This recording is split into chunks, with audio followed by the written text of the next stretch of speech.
What's up, guys and gals? John from the Lunchbox Boys, today bringing you Wacky Races for the NES. This game is based on the Hanna-Barbera cartoon of the same name that features the misadventures of Dick Dastardly and his dog Muttley. Now move over, Scoob. When it comes to cartoon canines, I prefer Muttley. Probably because he was trolling before it was even cool. Starting out, you have your choice of 3 worlds: Hip Hop with 3 levels, Splish Splash with 3 levels, and Go Go America with 4 levels. Each world features its own storyline that puts the player in control of Muttley in his efforts to bail out Dick Dastardly of whatever trouble he gets into. Early off in the game, you'll recognize this as your basic everyday run-of-the-mill platformer. If I can narrow down my area of expertise, it would be survival horror and platformers. This is probably why I love Castlevania so much, but anyway, the new and innovative do not always a good platformer make. Sometimes you have to take the tried and true, the tested, put your own spin on it, and make it your own. Even today, this goes on to make some pretty badass games. Early on, you'll notice the diamonds. We have a cliche here: 100 diamonds will equal a free life. And Muttley starts off with a pretty weak attack, the Muttley Bite. You have to get pretty close for it to work. But the bones will start the weapons upgrade system. First bone, you get the bomb, which is very similar to the firebomb in Castlevania in the fact that it flies in an arc and has some residual ground damage. Now I'm only going to show you the first level of this game because we're going to try something new with this one. We're going to use it for our NintenWHAT replay, in which we will actually beat the whole game, kind of Wii play kind of deal.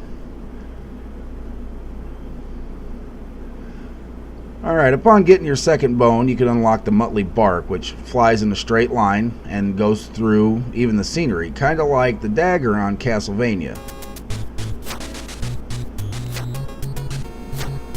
So, we've already seen 3 cliches. I mean, does it work? Yeah, it works. It actually works out pretty good. The controls are pretty fluid, the backgrounds are drawn out nicely. You know, even though some of the things are similar, they put their own spin on it. I mean, Muttley's used a bomb forever.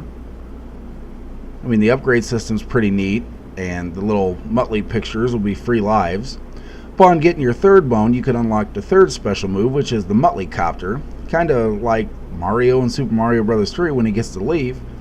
But in Muttley's defense, he's been doing that tail copter thing since the 70s, since Dastardly and Muttley and their flying machines, so he really had it first. So what really kills a platformer, this game pretty much does away with. I mean, the controls are fluid, the backgrounds look good, they complement everything. The enemies not put in a shitty spot where they'll knock you off a cliff or something. They're not impossible to kill. The game gives you a pretty good amount of handouts and upgrades, which we're going to get into the health right now.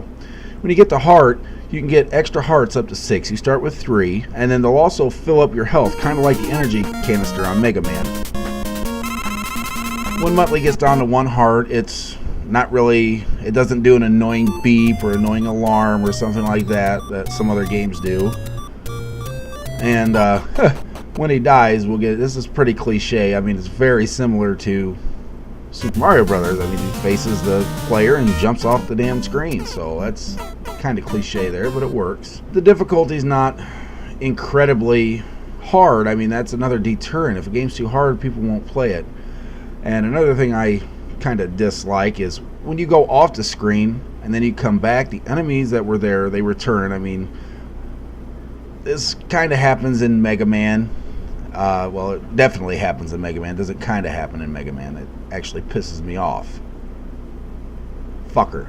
And each level ends in a boss battle where you just basically got to figure out the boss's pattern. You actually have to fight each boss twice, but find out their pattern, and it's a good idea to go in there with the weapon select screen on the hearts. That way, if they do manage to knock your health down, you can fill it back up. That was Wacky Races for the NES. Look for our NintenWHAT replay coming out pretty soon.